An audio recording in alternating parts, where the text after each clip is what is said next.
Ang buhay mo ay nasa mga kamay ko na.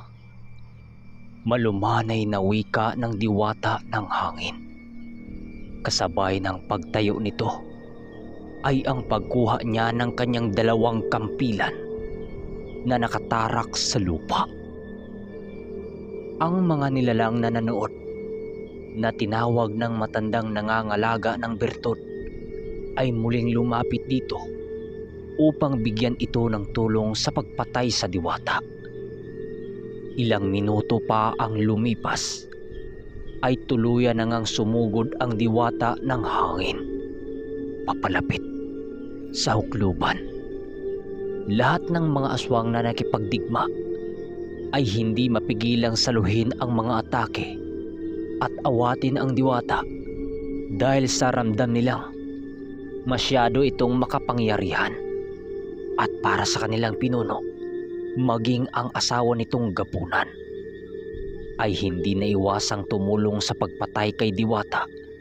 Pero kahit anong gawin nila ng paglusob dito, wala silang magagawa kung hindi magliyab. Dahil sa napakainit nitong katawan, ay halos ang ilan sa mga aswang na sumugod sa diwata ay hindi mapigilang mapatras dahil sa nagniningas na presensya nito.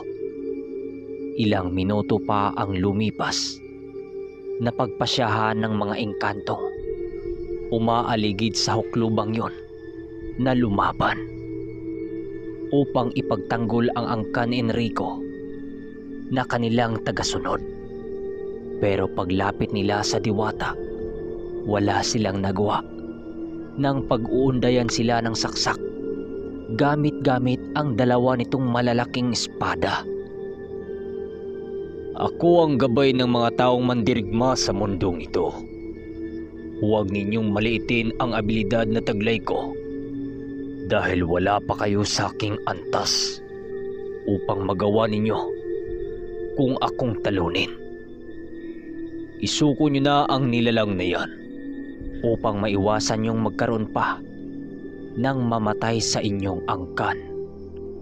Dagdag pa ng diwatang anak ni Barangao. Kasabay ng pagwika nito ay ang muling pagkumpulan ng mga aswang papaikot sa hukluban.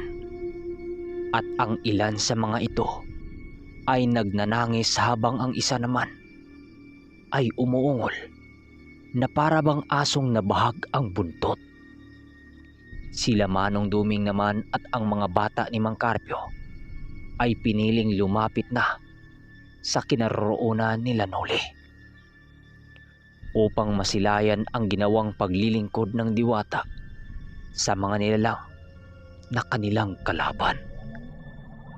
Sa bawat paghakbang noon ng diwata ng hangin, dahan-dahang pag-atras naman ng mga aswang papalabas ng baryo. Pinagkumpulan nila ang kanilang gabunan at ang hukluban upang magawa nila ang ipagtanggol ang mga ito sa kanilang mga huling hininga. Hindi na sila noon nakapag-isip ng tama sa kadahilanang maging ang kanilang gabunang si Ignacio na mumuno sa kanila ay halos mabaliw na dahil sa hindi ordinaryong abilidad na pinapamalas ng diwata ng hangin. Ilang minuto pa ang lumipas ay tuluyan na ngang nakalapit ang diwata sa mga aswang. Kung kaya't ang ilan sa mga yon ay napilitang sugurin na lamang siya. Sa bawat paghampas niya ng kanyang dalawang naglalakihang tabak ay ang pagliyab ng mga katawan ng mga aswang. Habang ito ay bumabagsak sa lupa, nagliliyab pa din. Nang masukol na ng diwata ang mga ito, biglang nagwika ang huklubang nangangalaga sa bertud ng, "Hindi kami mamamatay ng hindi lumalaban." Kasabay ng pagwika nito ay ang pagsugod ng mga aswang na pumapalibot sa mag-asawa. Wala nang maisip na matinong plano noon ang angkan ni Enrico dahil sa labis na pagkatakot sa diwata ng hangin. Walang habas naman itong pinagpapatay ng diwata kapag nakalapit na ito sa kanyang kinaroroonan. At makalipas lamang ang ilang minuto ng pakikipagdigma, halos wala nang natira sa angka ng dalawang matandang gapunan. Sigurado akong matinding kalungkutan ang nadarama ng dalawang yan. Nasa harap na sila ng kamatayan pero patuloy pa rin silang nagluluksa para sa kanilang mga anak na nawala. Hindi ko alam kung matatahimik ba ang kaluluwa ng dalawang yan sa impyernong kanilang paglagakan. Wika ng ermitanyo habang pinapanood ang nalalapit na pagpatay dito ng diwata. Nang wala ng pagpipilian ang lalaking gabunan, ay pinili nitong sunggaban na lamang ang diwata upang hayaang makatakas ang kanyang asawa. Pagsunggab nito sa diwata, biglang namuti na lamang ang mga mata nito dahil sa pagtagos ng espada ng diwata sa katawan nito. Segundo lamang noon ang pagitan nang malusaw ang buong katawan nito habang nakahawak sa diwata ng kanilang kalaban. Nang masilayan ito ng hukluban, tanging pag-iyak na lamang ang kanyang nagawa habang pinapanood ang nasusunog na katawan ang kanyang asawa. Dahil sa may 4 pa siyang natitirang nagsisilakihang mga ahas nasa likod niya, pinili niyang pasugurin ito pero sa hindi inaasahang pangyayari ay hindi siya dininig ng mga ito. Agaran siya nitong tinalikuran na parabang hindi siya nito nagawang pagsilbihan ng mahabang panahon. At nang masipat nila ito manong duming, bigla itong nagwika ng, "Yun ang napakasaklap na maaring mangyayari sa mga nilalang na ginabayan ng mga dyablo. Hindi nila naisip na sa oras ng kanilang pagdurusa ay hindi sila samahan ng mga ito. Masyadong makasarili ang mga demonyo. Kung kaya't kapag dumating na sa puntong hindi na nila mapakinabangan ang taong kanilang ginabayan, yan ay kusa nila itong lilisan. Kapag wala ng silbi para sa kanila ang isang nilalang na kanilang sinundan, doon na rin magtatapos ang kanilang misyon." Kasabay ng pagtitig dito ni Nuli, tanging awa na lamang ang kanyang nadama para sa matandang hukluban. Umiyak ito sa ilalim ng isang puno habang hinihintay na makalapit dito ang diwata. Nakahawak din ito sa sugat na dulot ng tabak ni Nuli sa hindi malamang dahilan na parabang ngayon lang ito nakaramdam ng sakit. At nang makalapit na ang diwata, walang sabi-sabi, agaran niyang hinawakan ang ulo at isinubsob sa lupa. At wala namang nagawa ang matandang yon kung hindi ang sundin ng nais ng nilalang. Ilang minuto pa ang lumipas, panay na ang pagsisigaw ng matanda dahil sa pagliliyab ng kanyang mga paa. Kasabay ng pagliliyab ng katawan nito, agaran ding nalusaw ang katawan nito sa mundo. Kasabay ng pagkaagnas ng katawan nito ay ang pagkalaglag ng kapiraso ng birtud sa lupa. Hindi na ito nagawang kunin ng diwata, gawa ng nababalot ito ng sumpa ng dyablo. Nang matapos na ang misyon ng diwata sa lugar, pinili nitong tumingin sa kinaroroonan ni Nuli. At hindi naglaon ay naglaho din ito sa kanyang kinaroroonan.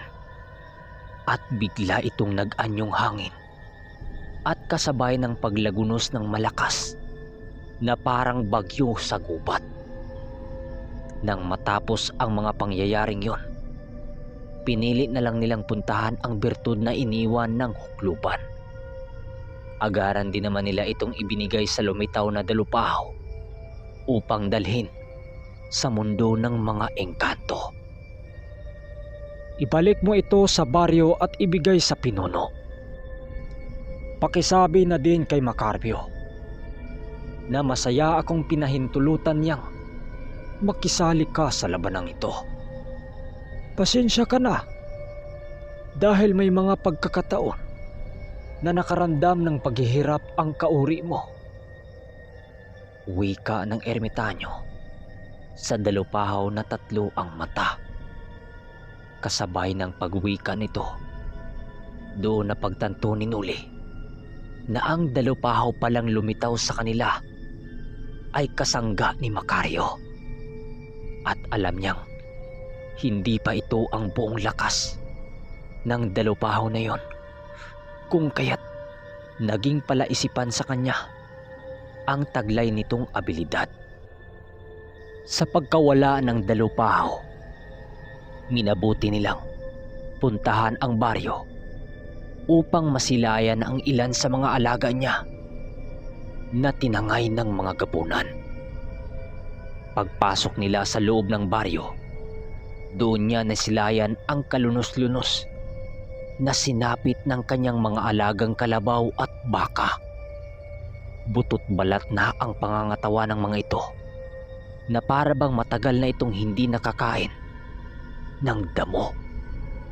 Doon rin nila nakita ang ilan nilang mga alaga na nakabitin sa mga sanga ng kahoy habang wala ng laman sa katawan.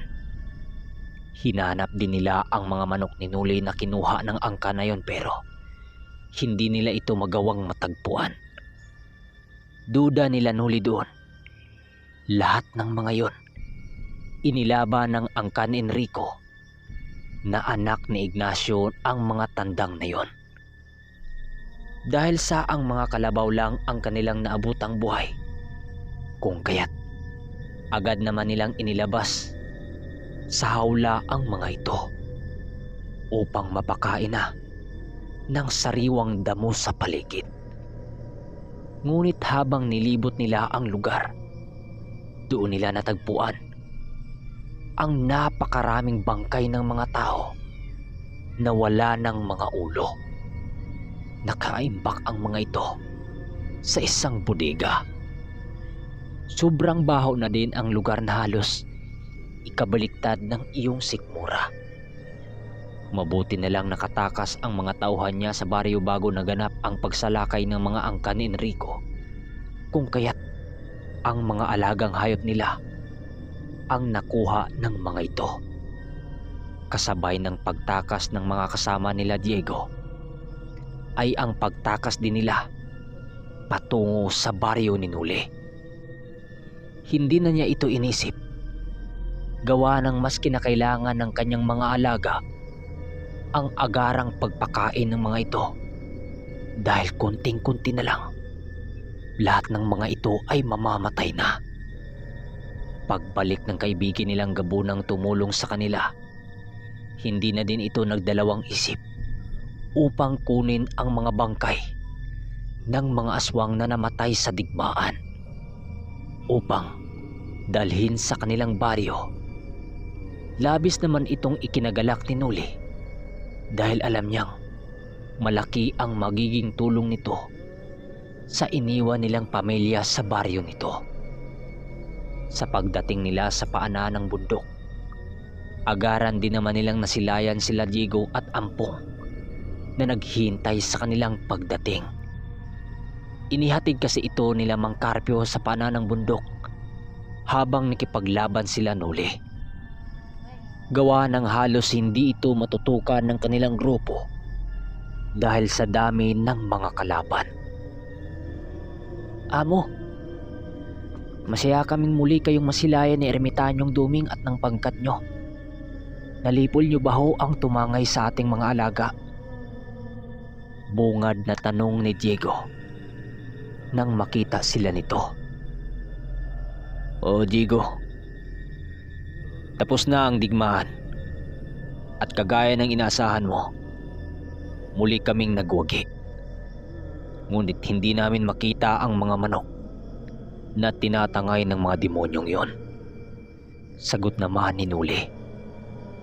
Kasabay ng pagwika ni Nuli ay ang pagbigay nito ng utos sa dalawa upang ihanda ang mga paglalagyan ng mga hayop nilang dala.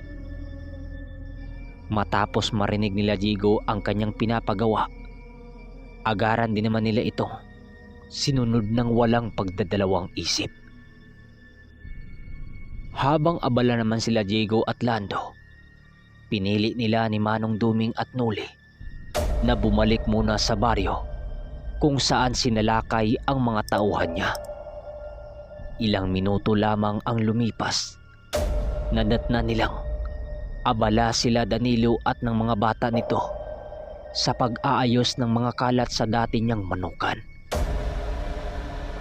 Ayos lang ba kayo, par? Danilo? Tanong ni Nuli habang abala sila sa kanilang mga ginawa. Ayos lang naman, par. Huwag mo kaming alalahanin. Dahil kami wala naman king natamong sugat eh. Kayo meron. Wika naman ang kasama niya. Sa wakas, makapagpahinga na rin tayo. Sagot naman ni Manong Duming. Nang marinig ito ni Nuli, ngumiti lang naman ito upang ipakita ang kanyang pasasalamat dito. Habang nagpapahinga ang mga kasama niya, panay naman ang pag-ikot ni Nuli sa kanyang iniwang manukan upang pagmasdan at tingnan ang buong paligid. At nais niyang alamin kung may natitira pa bang mga alaga niyang hindi kasamang natangay. Labis kasi niyang iningatan ang regalong manok ni Omar dahil ito ang hinahanap ng mga taong nakakilala sa kanya sa mga sabungan. Matapos niyang makapaglibot, tuluyan na pagtanto ni Nuli na walang natira kahit ni isa sa mga manok niya. Bago pa man magbukang liwayway, nakatulog sila sa kanilang mga pinagpapahingahan. So mga kaermitanyo, hanggang dito na muna ang ating kwento dahil magaganap na naman ang pagpunta nila sa lugar ni Omar. Yun lang. Maraming salamat.